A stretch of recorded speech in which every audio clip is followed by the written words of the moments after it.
There are some life journeys that are extremely challenging. And if you're a person who's having one of those life journeys, or if you're a person who loves somebody and cares about somebody who's having one of those really challenging life journeys, this episode is for you. We're going to have a conversation with Ronnie Figueroa, who has gone through so many difficult experiences, addictions and drugs and abusive behaviors and just chronic health issues, homelessness, disability, so many challenges, and now is a therapist that helps other people at 72 years old, thriving and counseling, taking no medications and living in inner peace. Join us to find out more. Soul Nectar Show, the Soul Nectar Show. You're invited, delighted to discover who you are. Anything is possible if you believe. So join us on this beautiful journey. Soul Nectar Show, Soul Nectar Show. Well, hello and welcome to another episode of Soul Nectar Show, that show that talks about all things essence, where we gather around the campfire and we share our stories of connection to that which is greater than us, to the big mystery beyond the veil, to those synchronistic moments that lead us inexorably to a deeper understanding of who we are and what we came here to do, be, experience, see, smell, taste, feel, all the above. And I'm your host, Kerri Hummingbird, and I've had these conversations week after week for about 10 years and really enjoy having these conversations because they illuminate different aspects of the human experience through the person that I'm interviewing and the commonalities that we experience, or the unique story, the unique journey that they have taken to acquire their wisdom and their gifts. And, one of the things that we don't talk about a whole lot as a focus, but is so important, is how do you handle it when life seems to deal you or someone you love like a really challenging deck of cards? Like, this is a challenging deck. Like, how is this person going to overcome this? How is this person going to overcome these really hard things that they're facing in their life? And maybe this is you. Maybe you're listening and you're feeling like your life has fallen apart, or you're feeling like you can't overcome your addictions, or you just can't face the challenges in your life. You just don't have the willpower to get up and do something about it. Maybe you feel twisted and turned around inside yourself. Maybe you've been hopeless, and maybe you have a disability that's really made it difficult for you to function in our society as it is today. And I have so much compassion for that because, although I was somewhat of an alcoholic earlier in my life, I was functional, meaning I could still function, and do the thing that everyone expected me to do. I was still able to show up and handle things. But I have somebody in my life that I really love, and some of you guys know that's my son. And I love him so much, but he really has struggled. He has a lot of difficult things that he's had to face. And I feel emotion coming up. I feel it. It's really hard some days to watch him go through what he's going through. And if you're a caregiver for someone who's going through challenges like that, my heart is totally with you. I get it. I get how hard it can be. Because we've got to really learn how to be in relationship with people who have tough life curriculums. And also that presents us with our own tough life curriculum when we're dealing with somebody like that. And I feel like it's for all of us to learn and grow. And I also feel on my journey the importance of really good boundaries and learning how to stay in my own lane. And my teacher at the Power Path, Jose and Lena Stevens, but particularly Lena Stevens, says a lot, stay in your own lane. And it was such a profound lesson for me because my son also went through that program. And to learn how to stay in my own lane while being completely present and compassionate with my heart open and not fixing it. Huge lessons for me over the last 27 years since this guy has been on my periphery. Gosh, it'll open your heart with so much compassion to stay in a state of caring for someone as they go through these really big challenges. And it's not an easy placement. So today I'm welcoming Ronnie Figueroa to the show. Welcome, Ronnie. Hello. Hi. Ronnie has experienced a lot of these things himself directly, experienced addiction to alcohol and drugs and smoking and abusive behaviors, and had a heart condition, chronic health issues, a seizure disorder, had experienced homelessness and disability, and really needed to find his own path to healing. And on the way of that path, and along with many losses, losing two best friends in high school and another close friend several years later, losing his brother, losing a person he was involved with, it just knocks you in the teeth, right? And you're just like, how do I even stand up? And so today, Ronnie is 72. He doesn't take any medications and he runs a thriving counseling practice.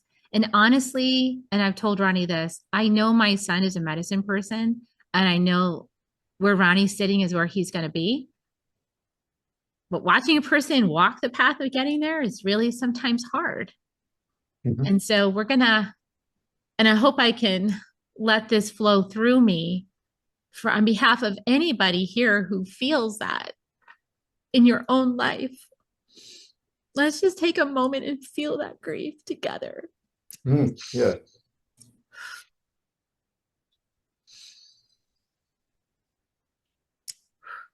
Mm.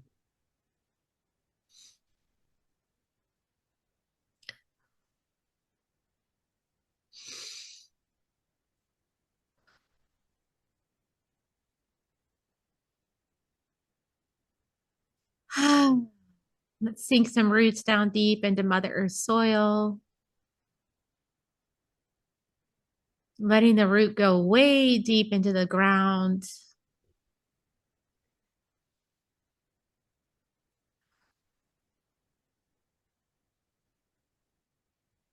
All the way down to the center of Mama Earth, where there's just a beautiful reservoir of compassion.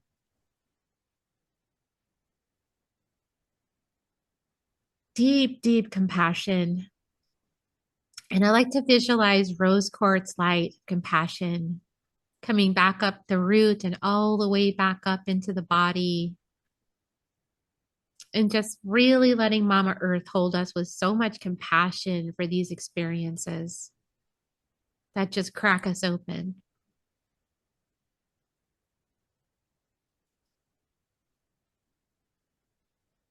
And letting all the heaviness and all the fear and the worry and the doubt and the confusion and the resentment and the anger and hostility and the fear just all fall away down into the ground for mulching. Just letting all that beautiful compassion be all that's left.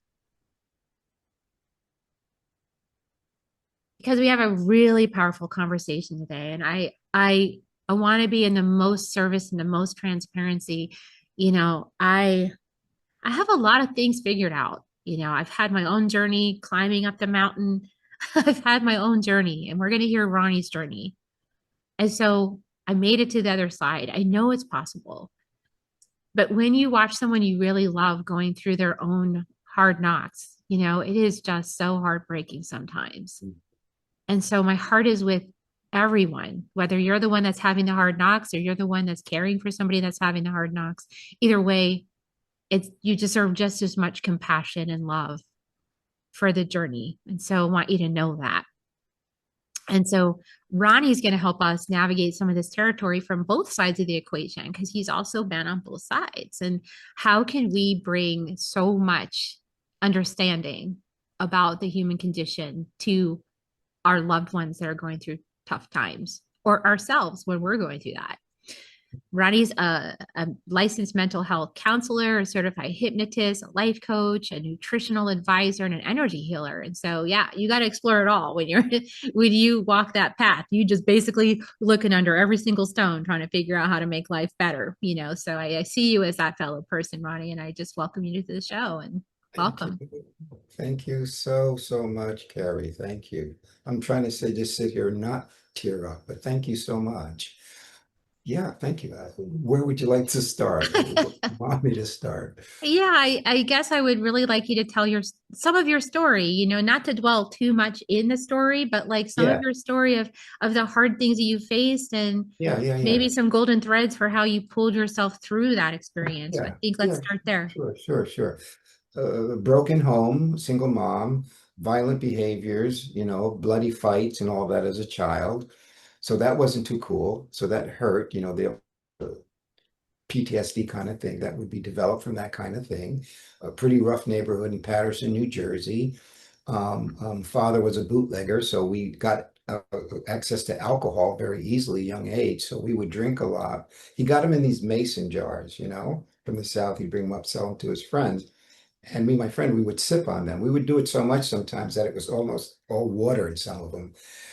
So we learned how to do that. We learned how to just take care of ourselves. It was like coping, but there was something inside of me, even as a young child, that just kind of knew something. I needed something more. I know it wasn't good what we were going through in our lives and whatever, but I needed something more. And I felt it then as a young child. Didn't know what, didn't know how to understand it. Nobody would help me to try to understand it. It was just going to school, reading, writing, and arithmetic, and that was about it. So I became a rebel. I started to do other things. I started to not go to school. I started to do dangerous behaviors, et cetera, et cetera. Uh, from there, growing up, I joined the Navy, and not to fight because I don't believe in anything like that, but we were going to join, become Seabees, and then get out of it. So I'm growing up this way, wanting to do something good, having this attitude of wanting to be a part of, always wanting to be a part of, but then wrapped up into, I got to please people. What's going on? I got to keep looking outside of myself and doing things in order to make things better. So I kept doing that. I'm not gonna lie, I'm still working on it, but throughout life, it started to go. I went back to school, got my degrees and everything like that. Started to feel a little bit better, but a lot of it was just kind of filtering into my selfish ego again, relying on everything outside of me and not really looking inside enough to see what was going on. It started to hurt so much that it was like, what is going on? I started to become more uh, fearful of life. It started to build up. I had to drink more to compensate or smoke more to compensate. Eventually, I got to a place where I said, there's got to be something more. I can't do this anymore. So I started getting into self-help books. I started reading this and reading that. And then little miracles came along the way. Little acts of synchronicity came along the way, right? I went to this bookstore one day, right in the midst of like questioning what's going on in the world. There's got to be something else we can do. Because I also believed in community. As a young child, I wanted us to be together, that sort of thing. And went to the bookstore, the turnstile kind of thing. I hit it, and a book fell off. And it was The Power of Now. Now, this was when he first came out with it, right? So I Yeah. went, what the heck is that? So I picked it up, and I'm just starting to scroll through it, and I went, that sounds interesting. I think I'll take it. I read it, and it really helped to bring me to another step that I needed to be at. It was so profound that I wanted to do more of it, and I wanted to do it. But what happened? Because the selfish ego can be so strong, that unconscious mind is going to fight us to keep us down there. Those other voices, those other entities are going to say, no, no, no, no, you cannot do this. You have to stay here. So I listened to it too much. So I kept drinking and I kept smoking, and that didn't, it should have, but it didn't, right? So I'm going on in my life. I'm in my 40s. I went back to school, got my degrees. I'm working. I'm a supervisor. The weekend binger thing, I was able to handle it. Oh yeah, I can do this. I would take booze with me to work, all that kind of stuff. And I was getting away with it. But it was starting to, as I'm going in my 40s and 50s, to not only really bother me emotionally, mentally, but my body was starting to break down. in my 50s, I went to California, started a business, caring for kids on the autism spectrum and with various developmental disabilities and whatnot.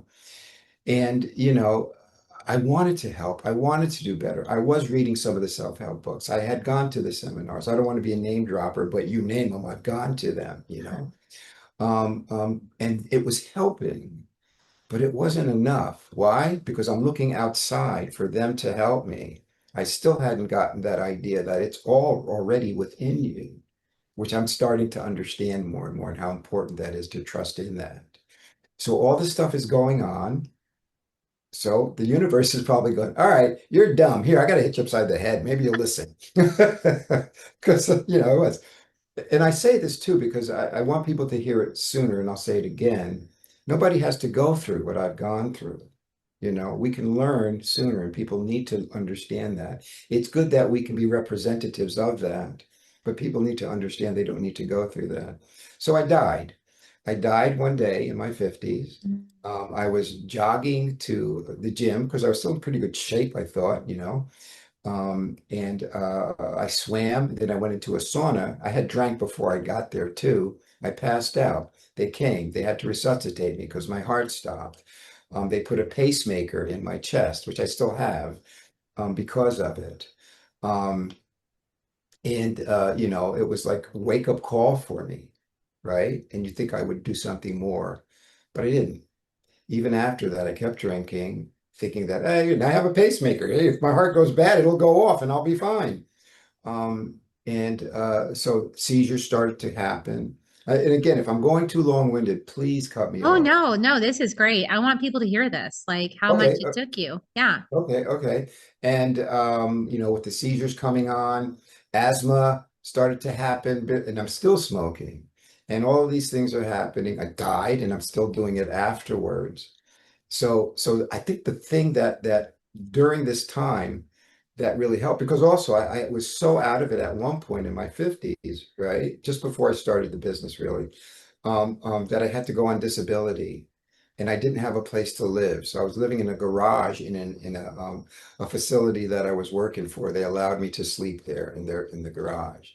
So, I was feeling like still maybe I could do this, but there was something inside of me that was just like really, really getting to a place where I was hitting rock bottom, and I couldn't use my skills anymore to get myself out. And it was like, what do you do here? And it was like, I have no clue. So I started to get like really desperate almost. But then as I was starting to get to that place, I do recall a few people coming to me out of nowhere, and they're saying, "What's wrong?" And I did something that we all need to do. I actually asked for help. I So finally asked for important. help. And then they said some words, but these particular people, they were so cool. And they weren't trying to pat me on the back. They were saying, "You've got to stop this.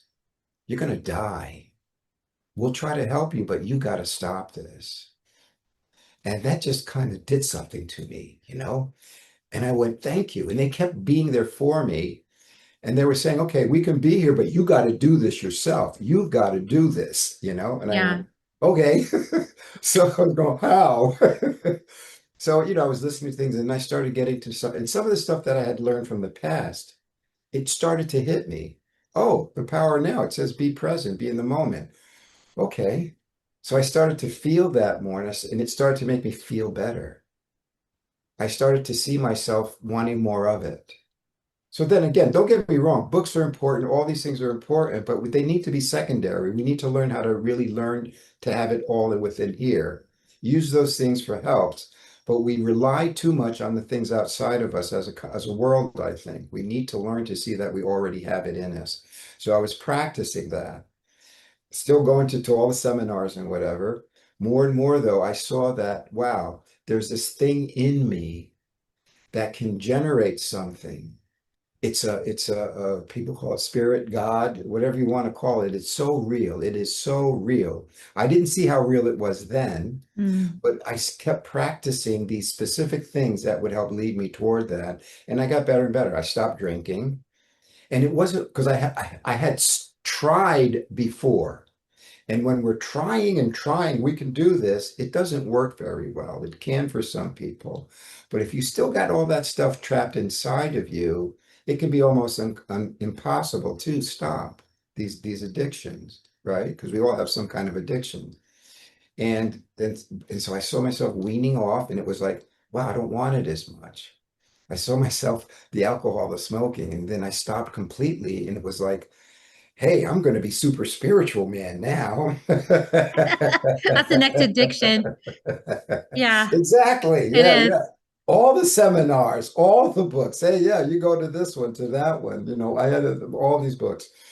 And they were helpful. Don't get me wrong, they were very helpful, but there still was that thing missing. And more even recently in my 50s, throughout my 60s and 70s, I am learning that we already have it within us, and we need to continue to thrive within that thing that's within us and trust it more and more and developed with, and some people have similar kinds of ideas, but to me, it's simple, and we need to really practice simple things. All of those years and years of training and training, not necessary. People may disagree with this, and that's fine.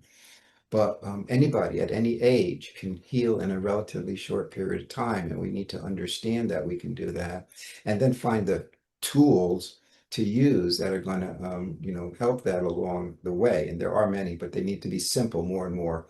And we need to see that they need to be individualized to us at the same time. This is going to sound contradictory in a way, universal, where we can come together with these things and learn how to do this together as a better community so that we can evolve, right?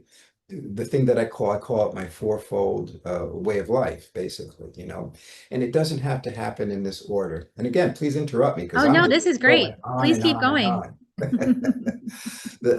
I call it the fourfold way of life because it's just made so much more sense to me. And again, understand that I am evolving as we speak, and I'll continue to need to because I got some areas there that still need help.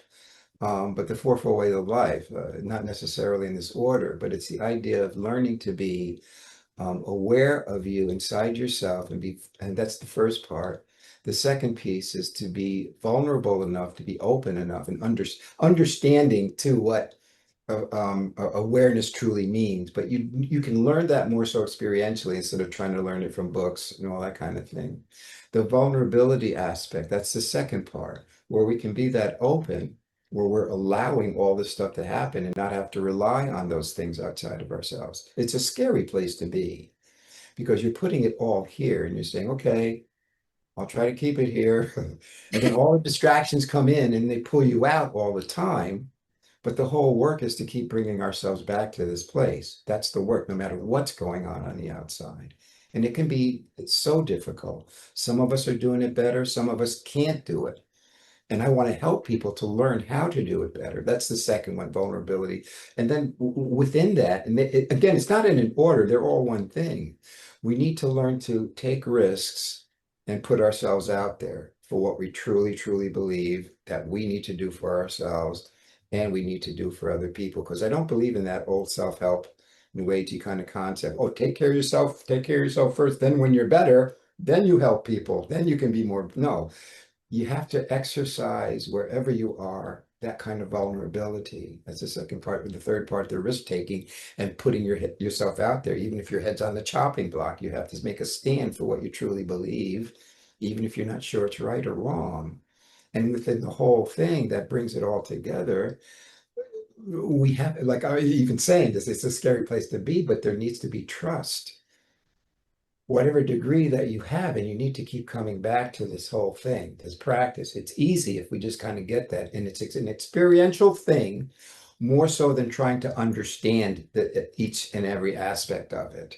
So that's just that principle. I also have some simple practices that I try to help people with to see that the simplicity of it, because people don't realize that they've shown, because I'm a researcher too, because you need to learn. It's fun to learn, but it's secondary, even insignificant in comparison to this experientially trusting what you have. You can play the game of learning, but don't let it become what you have to do in order to live or communicate or be a better person, if that makes sense. Gosh, I love everything you just said. There were so many points where I was like, oh, I could totally agree with that. I want to back up to one thing you said about like stopping addictions. Like when we want to break out of an addiction, and you said like it's the energy is backed up. And I totally 100% can confirm from my experience that to be true. It was like no amount of like mentally, cognitively telling myself, was going to fix that. So it was like this kind of black hole in my heart that was really hungry, and it would just yearn for like the Yeah, alcohol or, I also had sex addiction for a little while too, like attention, right? Wanting yeah, attention. And so like that hole in my heart, like it kept yeah. calling these experiences, right? So that I could try to fill this space, but none of that would ever fill it. Right, right, right. And I realized that that was kind of like shamanically, it's like you need a soul retrieval. Like you need part of you back. You need to like reclaim some of you to get some more wholeness in here. And once there's more wholeness in here, the addictions, they don't have as much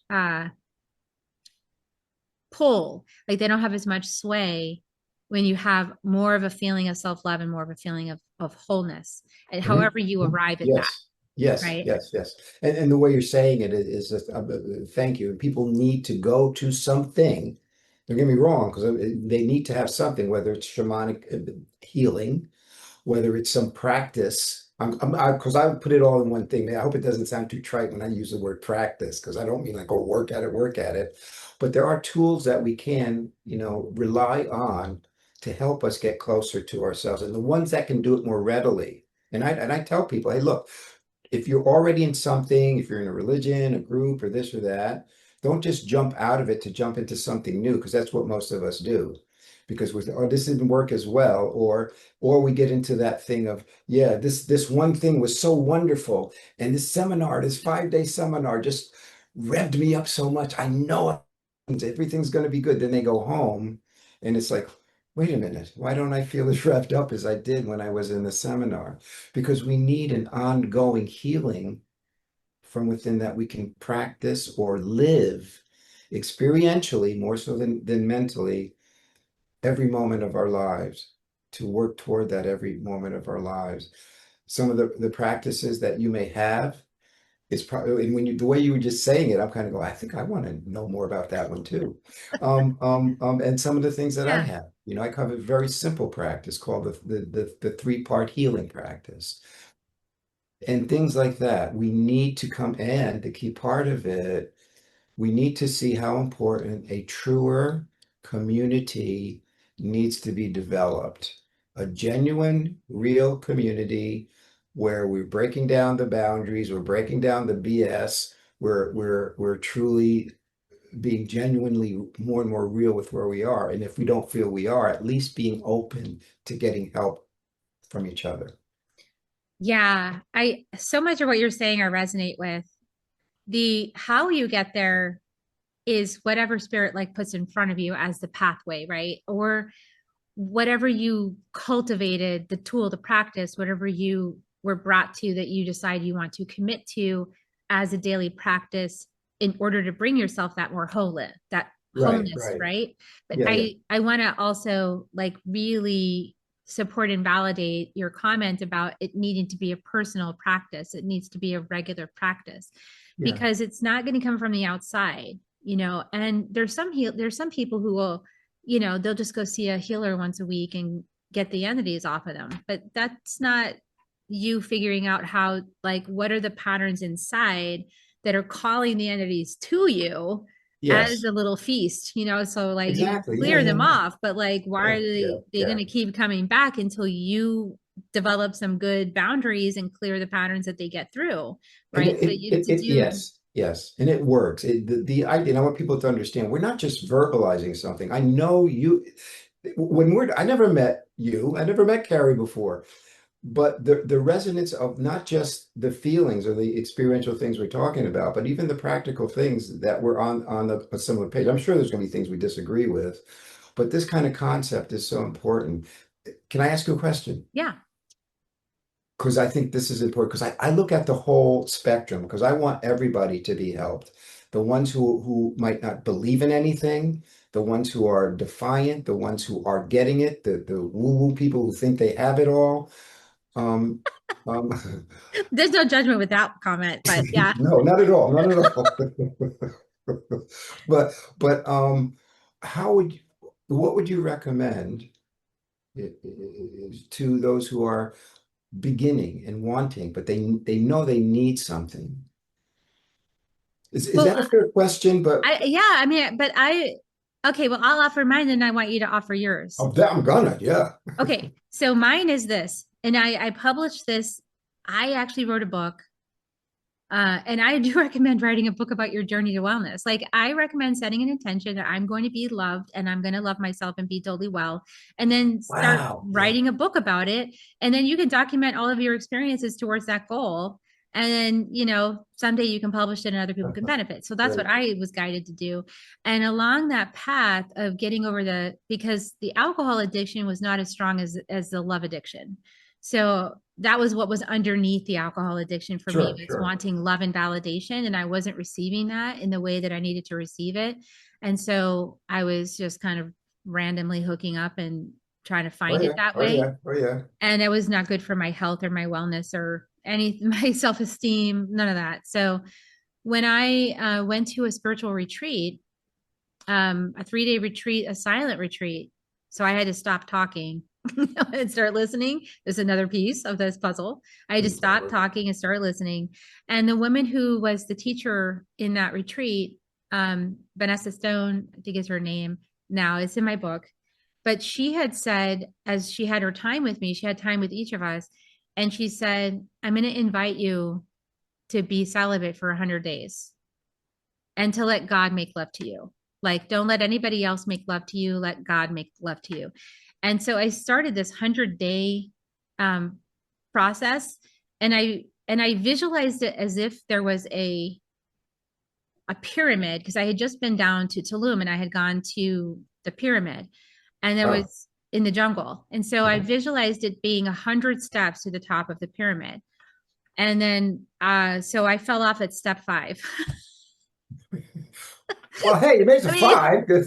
First got time, to right? step 5 and then I fell off. And I was like, okay. And I had some self-judgment about falling off the step. I was like, it's like only step 5. And so part of me was like raking my other side over the coals for falling off the step. And there was all this inner turmoil. And I said, okay, we're just going to keep walking.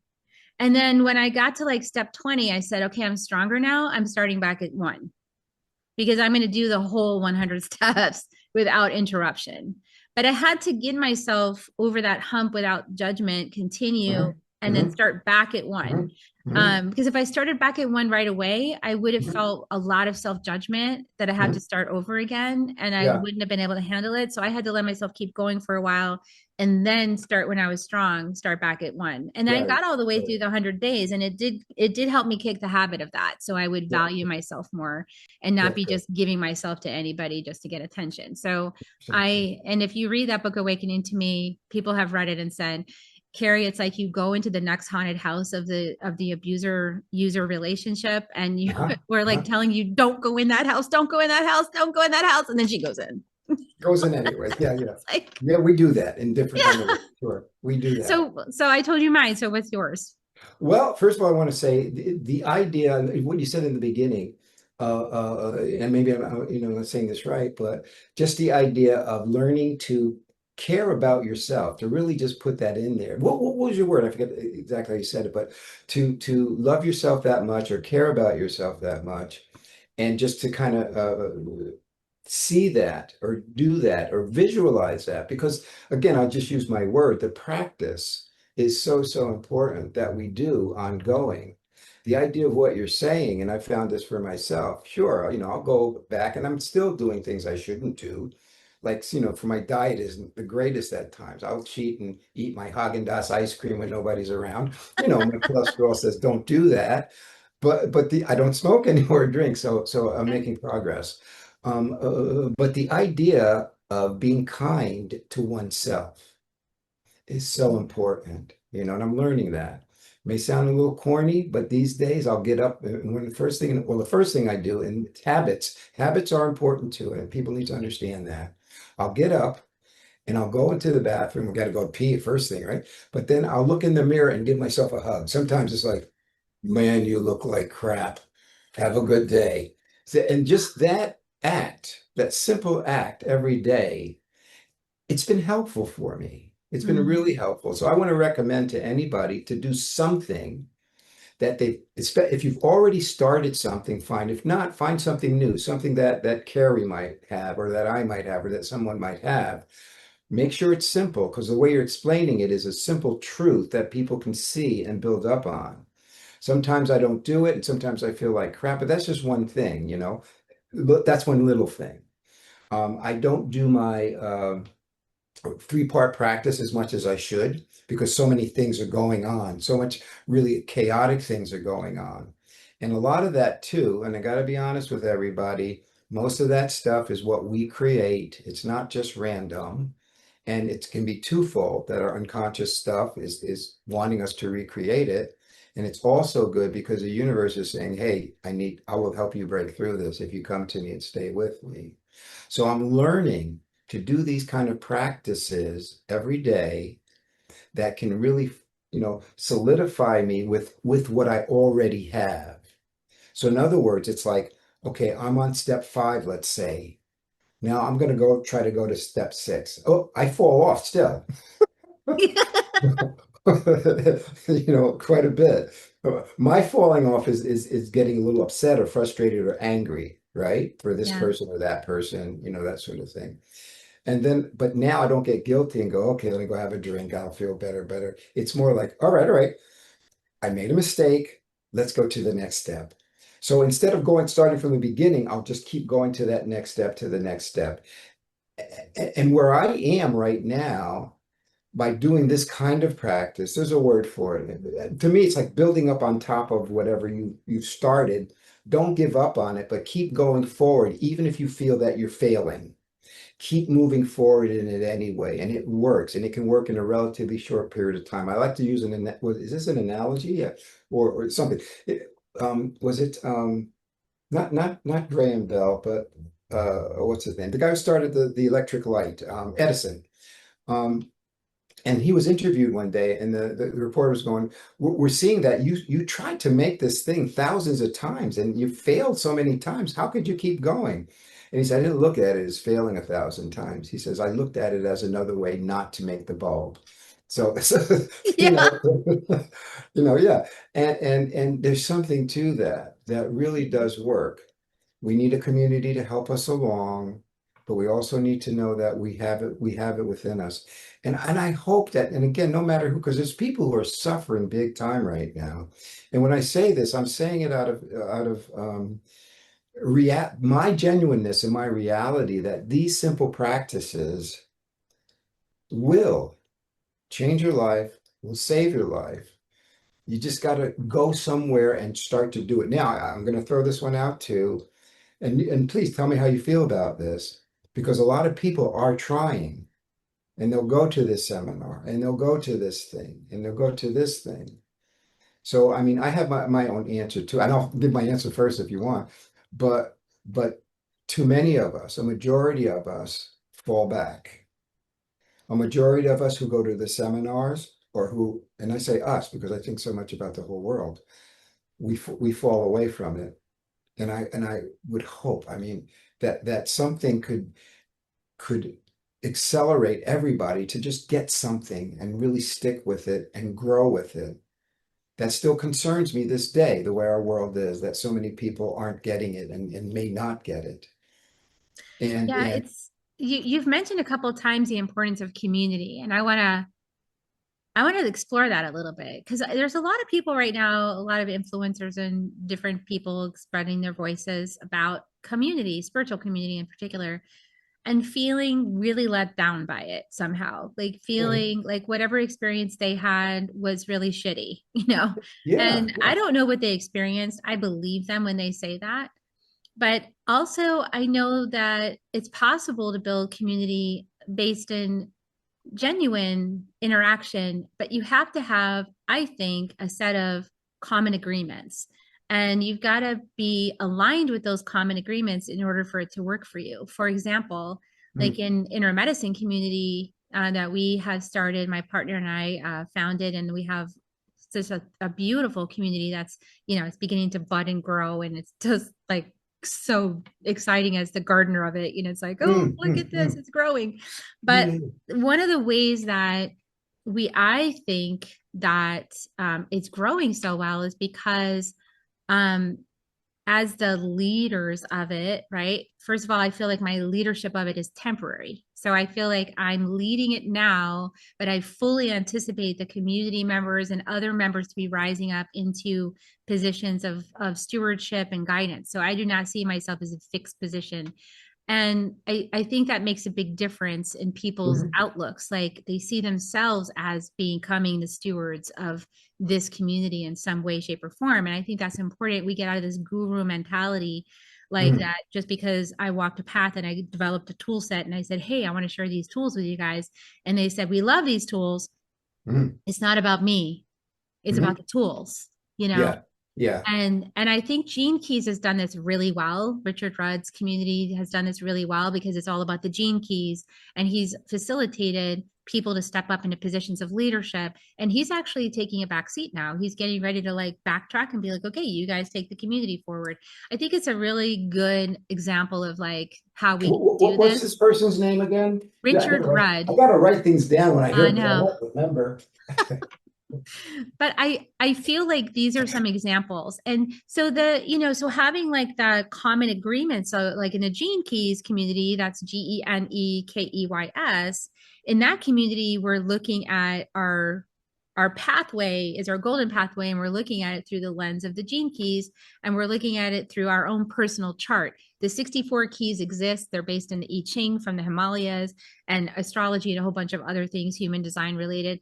But there's a framework, and then you find yourself within that framework based on your own chart. So you, like you said, you have your personal journey, your Mhm. personal expression is represented by this body of teachings. And we use that in our community, and we also use the Four Agreements, which I love. The Four Agreements by Don Miguel Ruiz. Gosh, if I'd had that book in third grade, my life would not be the same, right? I mean, it would Right. just be Many people. Sure. very Sure. different. So the Four Agreements. And so I think you have to have like some set of common agreements. Hmm. I'm a Four Agreements fan. So in our community, it's the Four Agreements. We live by these agreements and we conduct ourselves by these agreements Yes. interpersonally, and we practice. What does that mean to not take it personally? What does that mean to not make assumptions? How do we practice that more?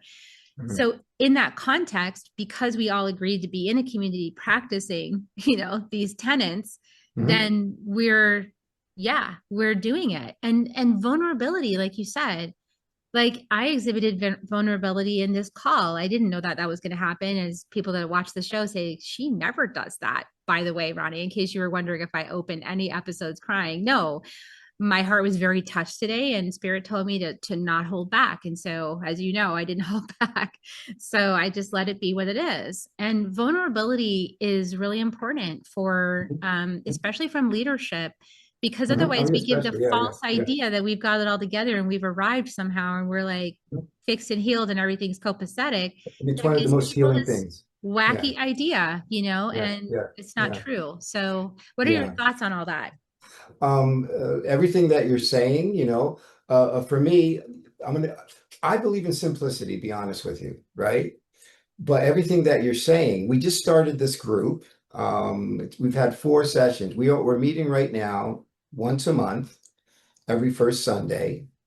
I mean, we just started, so we have about 10 regulars, and sometimes people come in and come out, and it's starting to grow. And there's a structure because, like you're saying, we need some kind of structure, but not like a mechanical necessarily, but that we know we can agree to and follow along with. And especially for me, I think that people can see it effective for them, to see that they can fit into it, to see that they feel safe in it, not that they just come in and you got to do this, you got to do that, but they see the progression. And so the way we start it is we'll have some music going on, and just a little guided imagery sort of thing where people can relax and just kind of breathe before we start the meeting. And then we'll have a guest speaker come in. Usually we've had somebody come in every time, and please, I want to invite you to Oh, come I would in love to. if you have the time. This is great. Okay, Yeah. now we'll have another speaker because sometimes you go, because I'll have to do some of it too. Like I'll present something if we don't have somebody there. But that's a little bit of time of doing that. And then we do the little breakout rooms that people are talking about where you can be more intimate.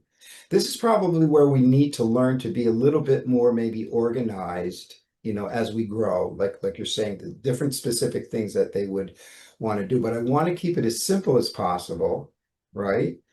For them. And if they need to build up on something else, maybe your kind of thing, they may need more of that building into themselves. But it always comes back to, because it's called the energy healing gathering.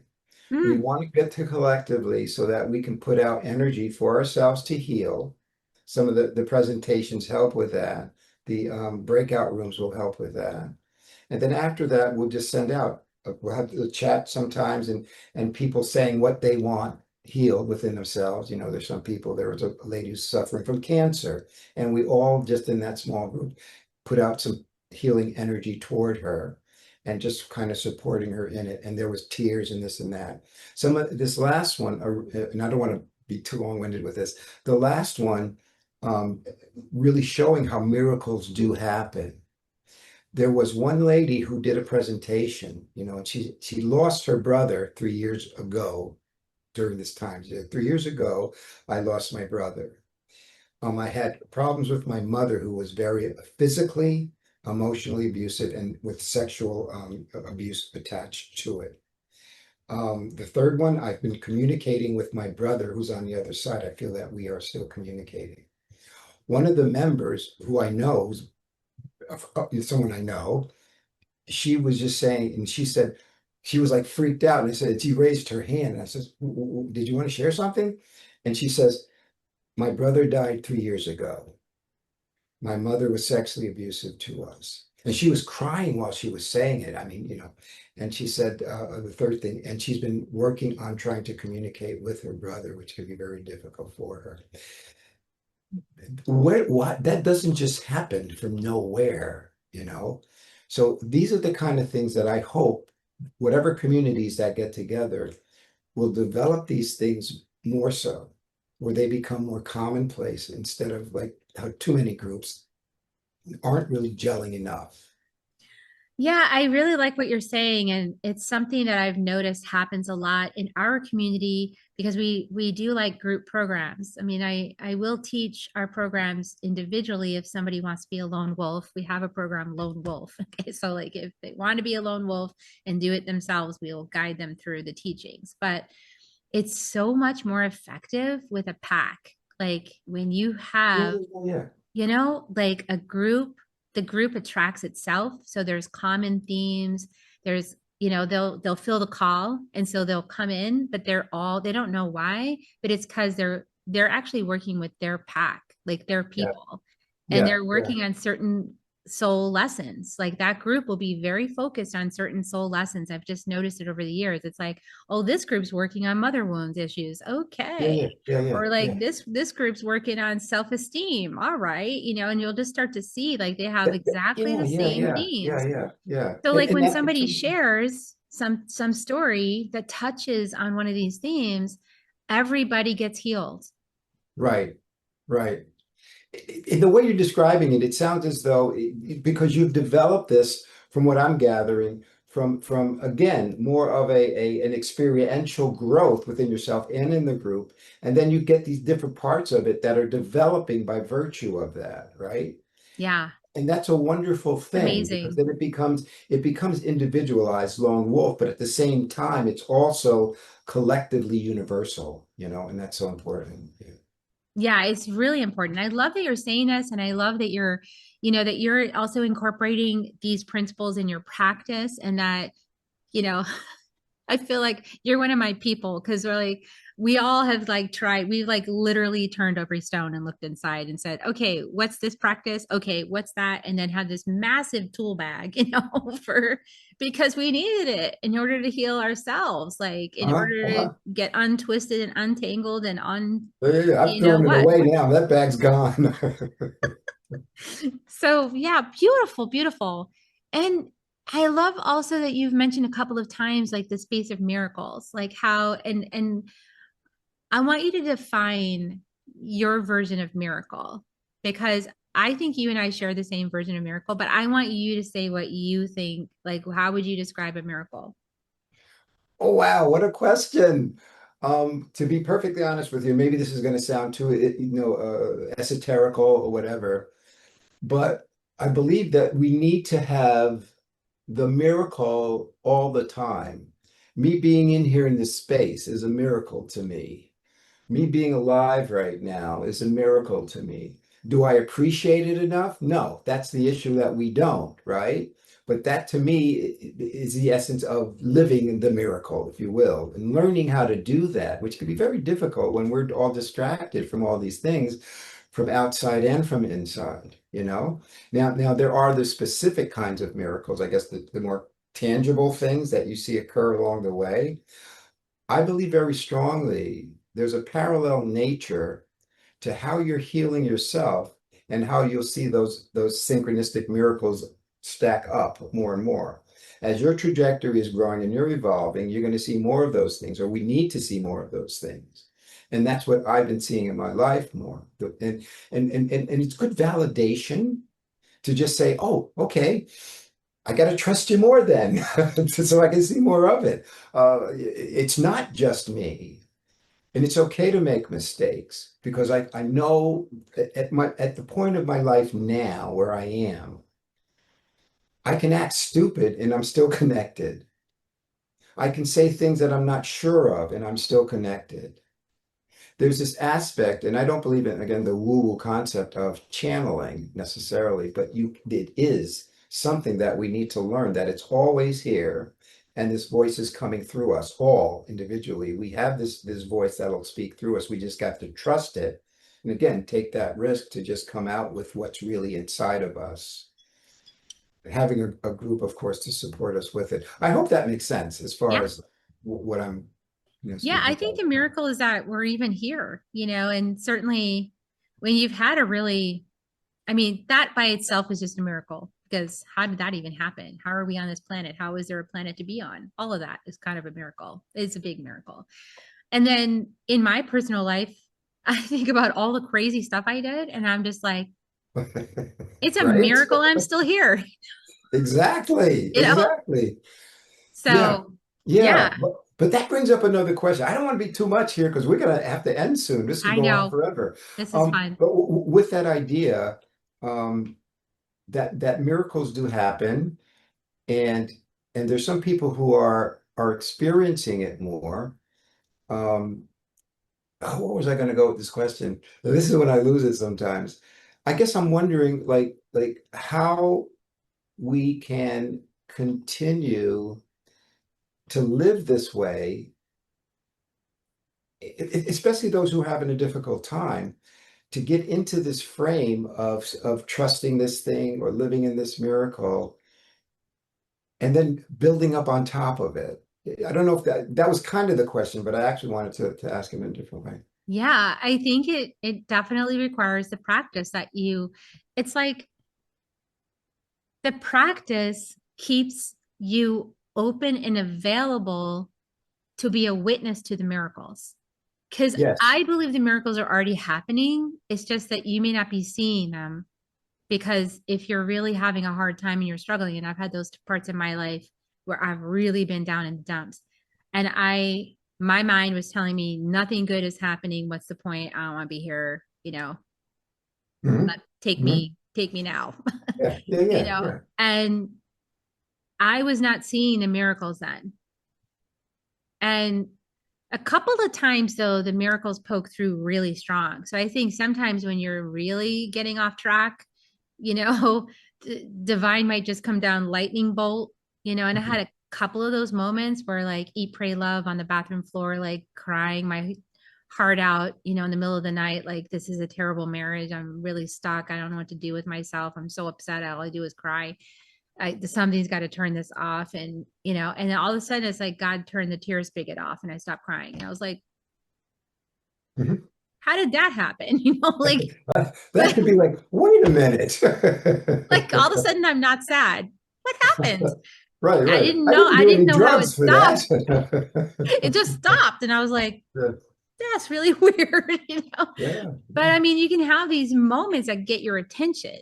But like you yeah, said, the power of now book drops on the floor in front of you. It's like, this is the book you need to read.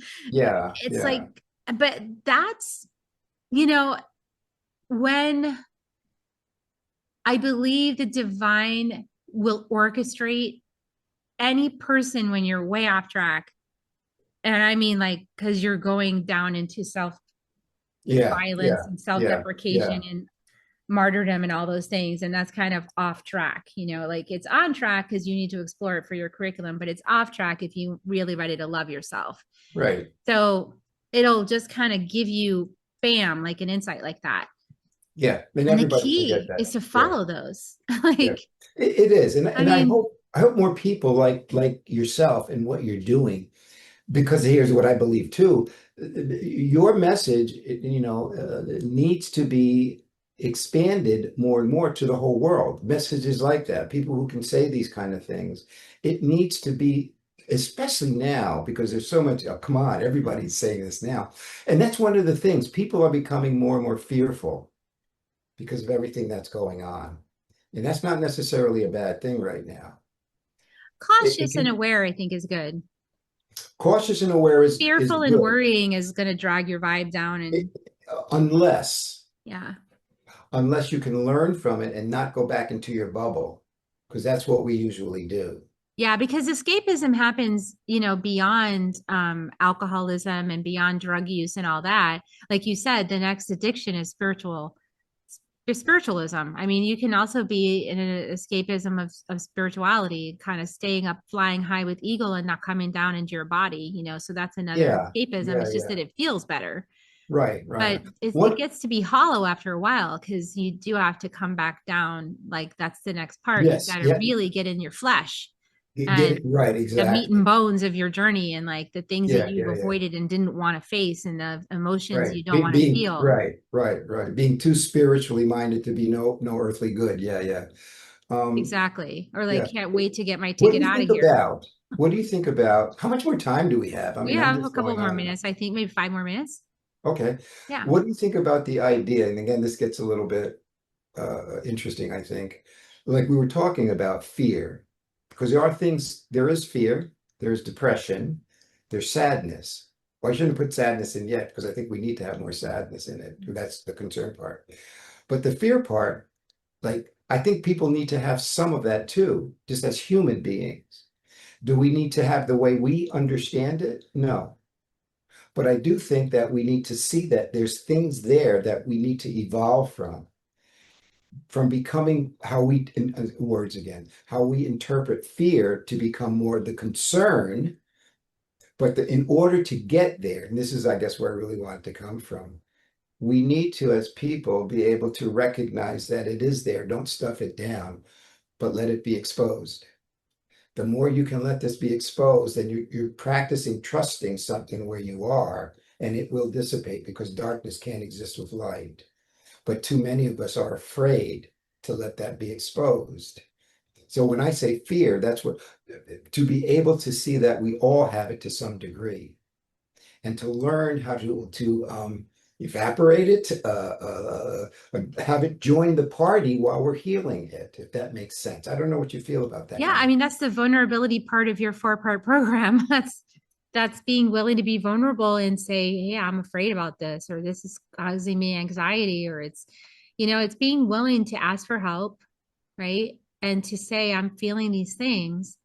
And I think we all need to be better at being a sacred witness of each other, Oh, meaning perfect. that we're Yes. not trying to fix each other and we're not arguing with each other, but we're just going, oh, wow, that's what's going on in your dream. Okay, Thank you for Yeah, sharing that. That must be yeah, hard, yes. and that's what I've had to practice with my son because is schizoaffective is a really challenging thing. And he's having experiences that, from my perspective, not happening in physical form, but in his perspective, completely happening in physical form. So it's like, how you want to respect someone's journey and what they're going through, right? And not deny their journey.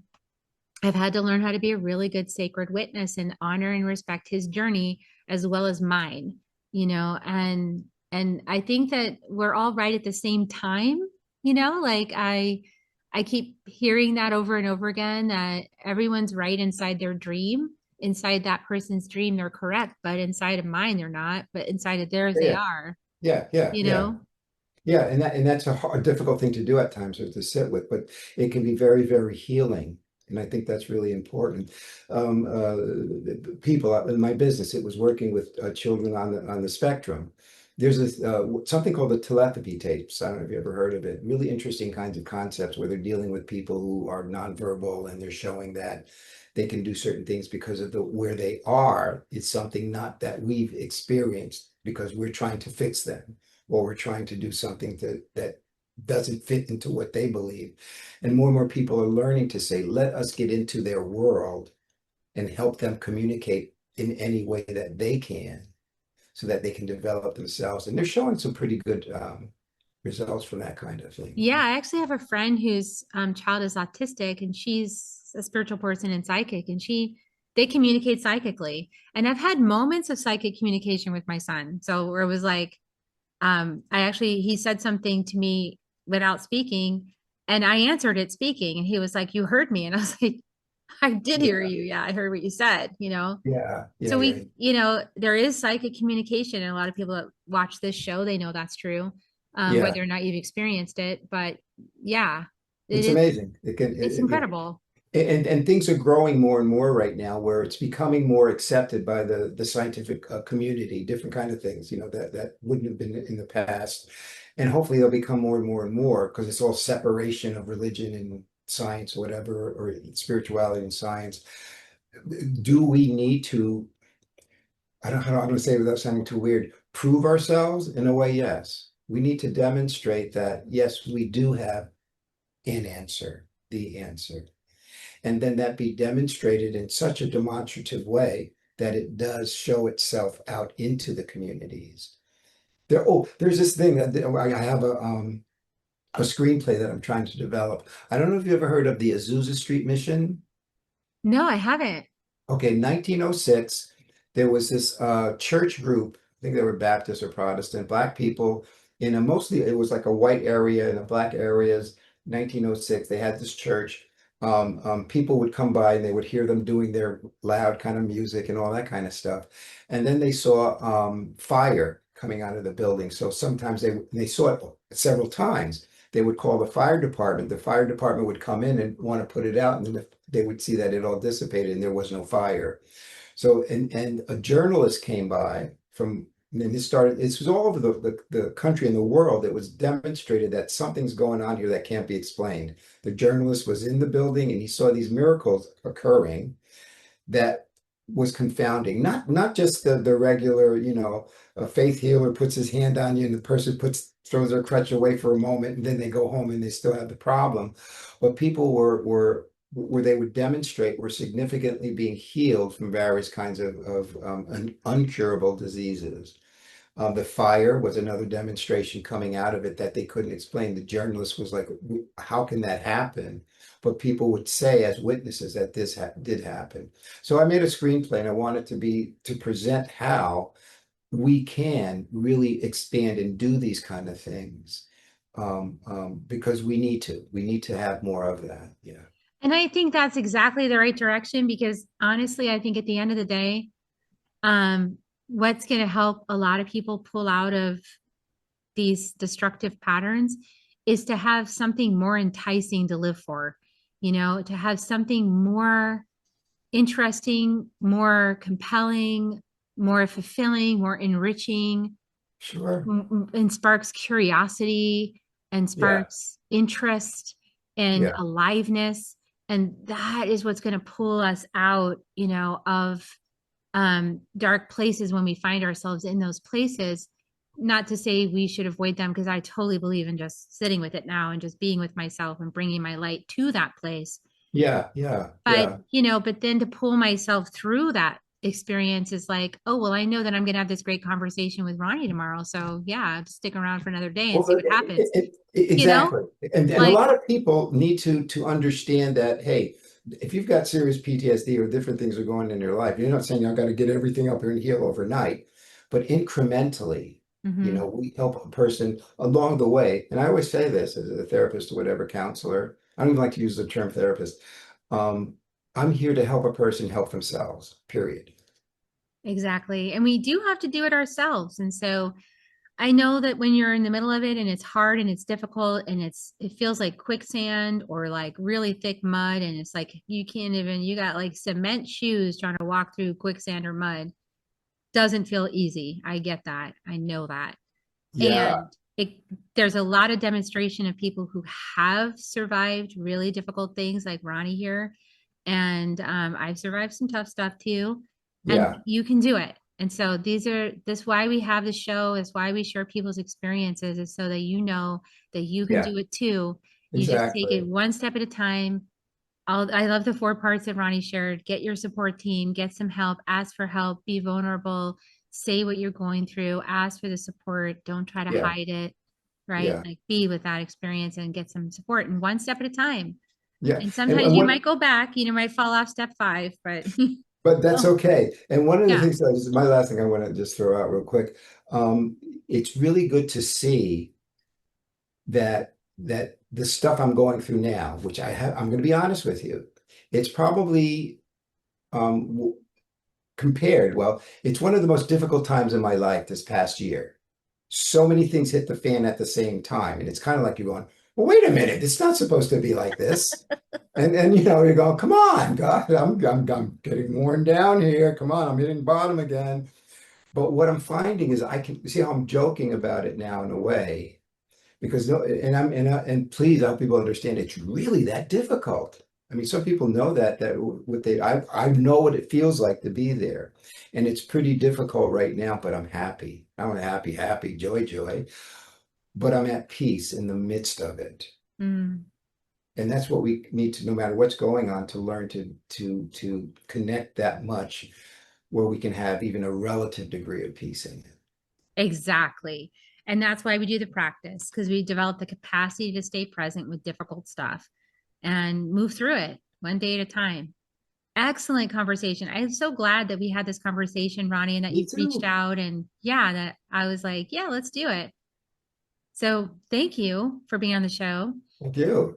And I'm going to just invite everybody, please like, subscribe, and share this episode out with anybody that this might really help in this moment of difficulty and despair and whatever else they're going through. That, there's a ray of hope here, and it happens just like we talked about in the interview. So much good stuff in this content. And I hope Yes. you share it out and everybody can receive it. And I like to finish with kisses. So Reiki kisses coming your way. You can join me if you Hey, want, Ronnie, but it's yes, up to yes. you. But Hugs, I kisses is like to give great. people Yes, kisses. So here they yes. come, everybody. A little Hey. Reiki love for the end of the show. Here we come. Mm.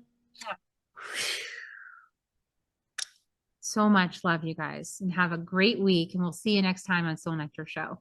Bye for now. Thank you. Thank you. Thank you so much. If you found even one gold nugget in this episode of Soul Nectar Show, will you do us a favor? Will you subscribe, like, and share this episode? Maybe even write a comment and let us know what you thought about it. We really, really want to engage with you at a much deeper level. Let's be part of community together. Have a great week, everyone. Bye for now. Soul Nectar Show. Awaken, awake to show. Take a sip from the drip of nectar, from the source of who you are. Soul Nectar Show. Yeah, yeah.